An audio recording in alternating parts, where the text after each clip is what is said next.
Students, तो आज हम करने जा रहे हैं इंग्लिश की वर्कशीट नंबर 84 और क्लास 9। आपको इस वर्कशीट पे अपना name, class teacher name, date mention करनी है। डेट है 16/2/2021 और क्वेश्चन क्या है चलिए देख लेते हैं। On the basis of your understanding of the passage answer the questions that follow. आपको दिए गए पैसेज को रीड करना है, दिए गए डायग्राम्स को देखना है और उसके अकॉर्डिंग आपको दिए गए क्वेश्चंस का आंसर करना है। सो सबसे पहले यहाँ पे आपको दो फिगर्स दी गई हैं। फिगर नंबर 1 जिसमें आप देख सकते हैं आपको फ्लो चार्ट दिया गया है और उसके बाद आपको फिगर 2 दी गई है। ठीक है, इसमें आपको दे रखा है पाई चार्ट। तो आपको इन दोनों को अच्छे से देखना है, पढ़ना है, समझना है। आफ्टर दिस इसका आंसर करना है। तो चलिए देख लेते हैं कि हमें क्या दिया गया है। सबसे पहले आपको बोला गया है fashion industry holds second place among the pollution causing industries. So fashion industry जो है वो सेकेंड प्लेस पर आती है। अगर हम देखें कि पॉल्यूशन इंडस्ट्रीज़ किस किस टाइप का पॉल्यूशन करती हैं तो उसमें सेकेंड नंबर पे आती है फैशन इंडस्ट्री, जो सेकेंड नंबर पे आती है। ठीक है, मैं बार बार रिपीट कर रही हूँ, ये पॉल्यूशन करती है। कैसे पॉल्यूशन करती है चलिए जानते हैं। It has an enormous impact on the environment as well as on the millions of people working in it. इसका इफेक्ट बहुत सारे लोगों पे होता है, जो उसमें काम कर रहे हैं उन पर भी और उसके अलावा बाकी लोगों पे भी होता है। जैसे look at the data given below, आपको दिया गया नीचे जो डाटा है इसे पढ़ना है फिर समझना है। सबसे पहले है textile and clothing industry. Textile और clothing industry second largest polluting industry, जिसे सेकेंड लार्जेस्ट पॉल्यूटिंग इंडस्ट्री माना जाता है। क्यों माना जाता है? क्योंकि सॉलिड वेस्ट, ठीक है, इसमें क्या बोला गया आपको, सॉलिड वेस्ट और लिक्विड वेस्ट दो तरीके के वेस्ट होते हैं। पहले इसको डिफाइन किया गया है। जो सॉलिड वेस्ट होता है उसमें 21 बिलियन टन्स ऑफ गार्बेज निकलता है, ठीक है, फैशन इंडस्ट्री से। उसके बाद जो लिक्विड वेस्ट होता है उसमें 17 to 20% ग्लोबल वाटर पॉल्यूटर है ये, ठीक है, इतना पॉल्यूशन करता है। अब आप सोचेंगे कि फैशन इंडस्ट्री में से तो सिर्फ क्लॉथ, तो ये सॉलिड में आना चाहिए, लिक्विड में कैसे? उसमें कलरिंग का और बहुत सारी चीज़ें होती है जिसमें लिक्विड वेस्ट भी निकलता है। तो यहाँ पे दो तरीके के पॉल्यूशन करता है कौन? Fashion industry. उसके बाद जो सॉलिड वेस्ट होता है उसमें क्या होता है कि एंड अप इन लैंडफिल्स। तो इसका एंड कहाँ पे होता है? सॉलिड वेस्ट जो भी निकलता है उसे हम लैंडफिल्स मतलब ज़मीनों पर जाता है, ठीक है, मिट्टी में उसको हम क्या करते हैं, गड्ढे खोद के डाल के और उसे कवर कर देते हैं कि वो उसमें गल जाएगा, लेकिन उसे भी फिर भी टाइम चाहिए होता है, तो पॉल्यूशन तो क्रिएट ही कर रहा होता है। देन उसके बाद है प्रोड्यूस मीथेन, और ये क्या करते हैं? मीथेन प्रोड्यूस करते हैं, एक तरीके की गैस होती है, आपको पता ही होगा। A powerful green house gas, a major contributor in global warming. ये बहुत पावरफुल ग्रीन हाउस गैस होती है और इसका बहुत बड़ा योगदान होता है ग्लोबल वार्मिंग में। आपको पता है ग्लोबल वार्मिंग क्या होती है, आप ऑलरेडी पढ़ के आ चुके होंगे। Then 10% of global carbon emission, ठीक है। सो ये क्या करता है? 10% ग्लोबल कार्बन इमिशन मतलब होता है कि आपको यहाँ पे इस बात का ध्यान रखना है कि सॉलिड वेस्ट और लिक्विड वेस्ट दो चीज़ें बताई गई हैं यहाँ पे। सॉलिड वेस्ट के बारे में तो हमने ये 3 पॉइंट्स पढ़े। अब हम आ जाते हैं लिक्विड वेस्ट पर। सो लिक्विड वेस्ट 20, यहाँ पे 17 to 20 ग्लोबल वाटर पॉल्यूटर है, ये पढ़ लिया हमने। देन इसके बाद end up in water bodies and finally in the ocean. So ये वाटर बॉडीज़ में क्या कर दी जाती हैं? ट्रांसफ़र। इंडस्ट्रीज़ क्या करती हैं? जो भी वेस्ट होता है पानी में, ठीक है, लिक्विड वेस्ट उसमें डालता हूँ, वो पानी जो है वो नदियों में पहले जाता है, नदियों से फिर ओशियन में, और फिर ये क्या होता है कि पॉल्यूट करता है हमारे पूरे नेशन के साथ साथ पूरी वर्ल्ड को। देन है harm human beings and existing biodiversity. उसके बाद क्या करता है? ये ह्यूमन बीइंग को हार्म करता है और बायोडाइवर्सिटी, आपको पता है अगर ह्यूमन बीइंग और ये जो हमसे जुड़ी जितनी चीज़ें सब पॉल्यूट होती हैं, ठीक है।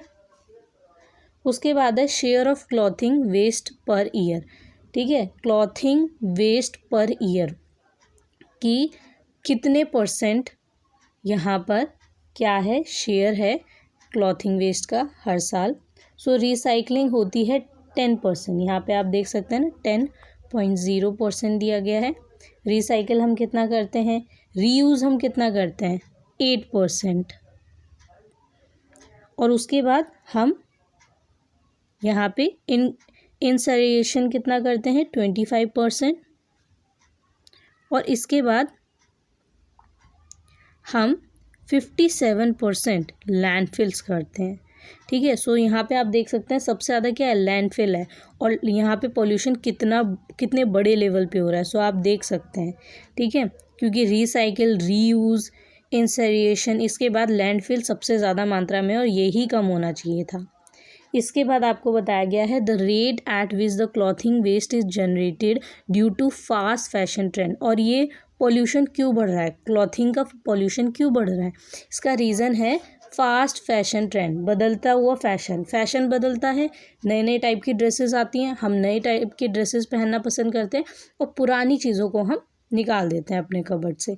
सो इससे क्या होता है कि हम नए कपड़े ऐसे लेते हैं, पुराने को हम वेस्ट समझ के निकालते रहते हैं, जिसकी वजह से जो है मार्केट में और कपड़े आते हैं, जिसकी वजह से पोल्यूशन बढ़ता रहता है। सो अगर हम एक ही कपड़े को ज़्यादा से ज़्यादा पहने तो ये पोल्यूशन कम होगा। सो ये सबको करना पड़ेगा, तभी ये पोल्यूशन कम होगा। Is far more than its rate of decomposition, millions of tons of clothing waste is dumping in landfills. The organic cotton fabrics may take between 1 to 5 months to fully biodegrade. सो यहाँ पे आपको बोला गया कि millions of ton में क्या होता है, क्लॉथिंग वेस्ट डंप्ड इन लैंडफिल। ठीक है, इसको लैंडफिल किया जाता है, मतलब एक तरीके से आपने देखा होगा बड़े बड़े पहाड़, कूड़े के बड़े बड़े पहाड़ देखे होंगे, उसे लैंडफिल कहा जाता है। ठीक है, सो यहाँ पे बहुत बड़ी मात्रा में millions of ton of clothing waste होती है। और उसके बाद अगर हम ऑर्गेनिक कॉटन फैब्रिक, ठीक है, इसकी बात करें, सो इसको 1 से 5 महीने लगते हैं फुल्ली बायोडिग्रेड होने, मतलब पूरी तरीके से मिट्टी में मिल जाए, अच्छे से एक तरीके से खाद बन जाए, तो इसके लिए उसे टाइम लगता है। कितना, 1 से 5 महीने तक, वो फैब्रिक पर डिपेंड करता है। But the waste generated is a mixture of natural as well as synthetic fibre with 20 to 200 years of decomposition time. लेकिन अगर हम देखें सिंथेटिक फाइबर, आपने 2 तरीके के फाइबर्स पढ़े होंगे, नेचुरल फाइबर और सिंथेटिक फाइबर। नेचुरल फाइबर तो नेचर से मिलता है, मिट्टी में बहुत जल्दी मिलता है, पर सिंथेटिक फाइबर जो इंसानों ने बनाया है, ह्यूमन मेड है, सो इसमें क्या होता है, वो जल्दी मिट्टी में नहीं मिलता। ठीक है, वो जल्दी से वहाँ पे बायोडिग्रेड नहीं होता। सो 20 से 200 साल लग जाते हैं उसे डिकम्पोज होने में, इतना टाइम लगता है कम से कम। सो यहाँ पे क्या बोला गया है, a viable solution to this problem may be adoption of every technique resulting in lower waste generation. So अगर हमें इसको ठीक करना है तो उसके लिए हमें ऐसी कोशिशें करनी है कि हम पॉल्यूशन कम करें। ठीक है, ये फैशन ट्रेंड जो है इस पे थोड़ा कंट्रोल करें। बहुत सारी चीज़ें हैं जिनको अगर हम यूज़ करें तो हम इस पॉल्यूशन को कम कर सकते हैं। Zero waste fashion may be step towards achievement of sustainability. So यहाँ पे ज़ीरो वेस्ट फैशन अगर हम यूज़ करते हैं, ओके, सो ये क्या होगा, सस्टेनेबिलिटी को बढ़ाएगा। Zero waste policy must be adopted to identify inefficiencies in the use of inputs like raw materials, power and work place. So यहाँ पे एक सिंपल सी बात बताऊँ मैं, बहुत सारी ऐसी कंट्रीज़ हैं जो इसको अपना चुकी हैं। वो क्या करते हैं लोग कि जो भी फैशन में चीज़ें आती हैं, क्लॉथिंग आई, उन्होंने उसको बाई किया, उन कपड़ों को ख़रीदा, ठीक है, कुछ टाइम पहना और उसको पहनने के बाद वो दोबारा उसी शॉप पे सेल करके आ गए, या मतलब वापस जिससे ख़रीद के लेके आए थे दूसरी शॉप पे, किसी और शॉप पे उन्होंने क्या कर दिया, उसे बेच दिया और एक नई ड्रेस ख़रीद ली। ठीक है, सो उन्होंने जितने की उसे ख़रीदी थी उसका 10% उसमें से कट जाएगा। ठीक है, और 50% जो है या फिर ऐसे उस अकॉर्डिंग होता है वो, और आप उस कपड़े को वापस कर सकते हो, नए क्लॉथिंग ले सकते हैं या फिर पैसे ले सकते हैं। तो इससे क्या होगा कि ये जो बदलते हुए फैशन की वजह से, ट्रेंड की वजह से आपके पैसे भी यहाँ पे बच रहे हैं। ठीक है, और क्लॉथ से रिलेटेड ये जो पॉल्यूशन है ये भी नहीं होगा। सो यहाँ पे बहुत सारी इंडस्ट्रीज़, बहुत सारे जो देशों में हैं वो फैशन ट्रेंड के अकॉर्डिंग ही चल रहे हैं, लेकिन लोग जो है वो कपड़ों को चेंज करके पहनते भी हैं, और इससे फ़ायदा ये होता है कि पॉल्यूशन कम होता है। सो हमारे देश में ऐसा अभी तक नहीं है, बट हाँ, ये धीरे धीरे हम इसको अपना सकते हैं। ठीक है, सो ये बहुत अच्छा है, किसके लिए, देश के लिए, कि पॉल्यूशन कम होगा, और अगर देश के लिए अच्छा है तो वो वर्ल्ड के लिए भी अच्छा होगा। उसके बाद आपको दिए गए क्वेश्चन है। ठीक है, जैसे फर्स्ट क्वेश्चन है, इसमें आपको बोला गया है कि fashion industry has a severe impact on environment due to its contribution in increasing pollution. So यहाँ पे फैशन इंडस्ट्री क्या कर रहा है, क्या सर्व कर रहा है, सर्व इम्पैक्ट ऑन एनवायरनमेंट। कैसे, क्योंकि ये पॉल्यूशन को इंक्रीज कर रहा है। Then the data in figure 1 depicts that. First figure अगर आप देखें, जैसे कि आपको ये दिया गया फ्लो चार्ट है, अगर इसे ध्यान से देखें तो इसमें आपको क्या शो किया जा रहा है, इसमें आपको शो किया जा रहा है ऑप्शन अगर आप देखें तो बोला गया है the solid waste produce methane which leads to global warming. तो ये तो आप देख सकते हैं कि आपको मिलेगा, ठीक है, ऑप्शन में। उसके अलावा the liquid waste, C option, the liquid waste amounts to 17 to 20 of water pollution, ये भी आपको दिखेगा फ्लो चार्ट में। The solid waste mostly end ups in the landfills, तो ये तीनों ऑप्शन आपको दिखेंगे। बट यहाँ पे आपको बोला गया है कि फर्स्ट फिगर क्या डिपिक्ट करी है, क्या बता रही है। सो ऑप्शन बी करेक्ट होगा इसमें। The waste produce causes immense damage to the environment, ठीक है, कि जो वेस्ट कैसे प्रोड्यूस, यहाँ पे क्या दिखा रहा है, जो वेस्ट है इससे क्या होता है, ग्लोबल वार्मिंग। आपको पता है जो हमारे एनवायरनमेंट है इस पर इफेक्ट होगा और ग्लोबल वार्मिंग बढ़ेगी। सो इसमें ऑप्शन नंबर बी करेक्ट होगा। ओके, कौन सा होगा, ऑप्शन बी। देन उसके बाद आपका जो थर्ड क्वेश्चन वो है in the praise rate of decomposition the word decomposition does not correspond to the word of। सो यहाँ पे आपको बोला गया है कि रेट ऑफ decomposition का does not, ठीक है, नहीं है, correspond to the process of, ठीक है, इस प्रोसेस का correspond नहीं है। सो यहाँ पे ऑप्शन बी होगा। क्या होगा answer, option B, burning into pieces, ठीक है, बर्निंग की कहीं बात ही नहीं हुई है। Breaking down, rotting and decaying, separation into parts, ये तीनों का क्या मतलब होता है, इन तीनों का मतलब होता है कि मिट्टी में एक तरीके से पूरी तरीके से मिल जाना, ठीक है, एक तरीके से खाद बन जाना या बायोडिग्रेड होना। सो यहाँ पे ऑप्शन नंबर बी जो है टिक करेंगे आप, बर्निंग इनटू पीसेस, ये यहाँ पे बिल्कुल भी कॉरस्पॉन्ड नहीं है। उसके बाद हमारा फोर्थ क्वेश्चन है फिगर 2 रिफ्लेक्ट्स द वे।